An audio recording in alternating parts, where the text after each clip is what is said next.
awuthi ngikuplane. Yabona ngalesikhathi lesi uqeda ukukhulelwa bese ubona wena ukuthi le ngane oyikhulela uyidingi, bese ungena ublaka wedwa futhi plane wedwa yonke into ukuthi yazini lesizwe mina ngiyasihusha iyodwa mntakamade engifuna ungayikhohlwa ukuthi isibopho sakhona sidlula zonke ezinye izibopho ongaboshwa ngazo, and okubuhlungu ukuthi lesi sibopho sakhona sizobopha nalomuntu ongamtshelanga ukuthi uhambe wayokwenza abortion. Impilo yakho yonke umuntu ahambe eshaya indongeni, impilo yakhe ingahlangani, kanti uwe wahamba ukusho wangamtshela ukuthi sekunezibopho-ke manje engiyikhandile for impilo yethu.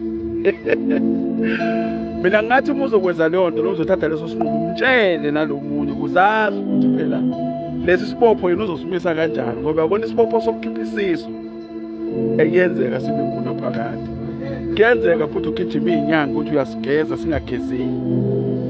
Uyicabanga le nto, yabo usukuvala umnyango ongewuphili kulo muntu, so ungamshiyi nomunye unganayo ichoice noma angana-idea, umtshele naye ukuthi ekuseni ngidecide ukuthi ngisihushuke isisu, evume uma kusuka kakhulu noma ekucela ukuthi mithi ingane uyizale uyinikeze yona, mnikeze ichoice.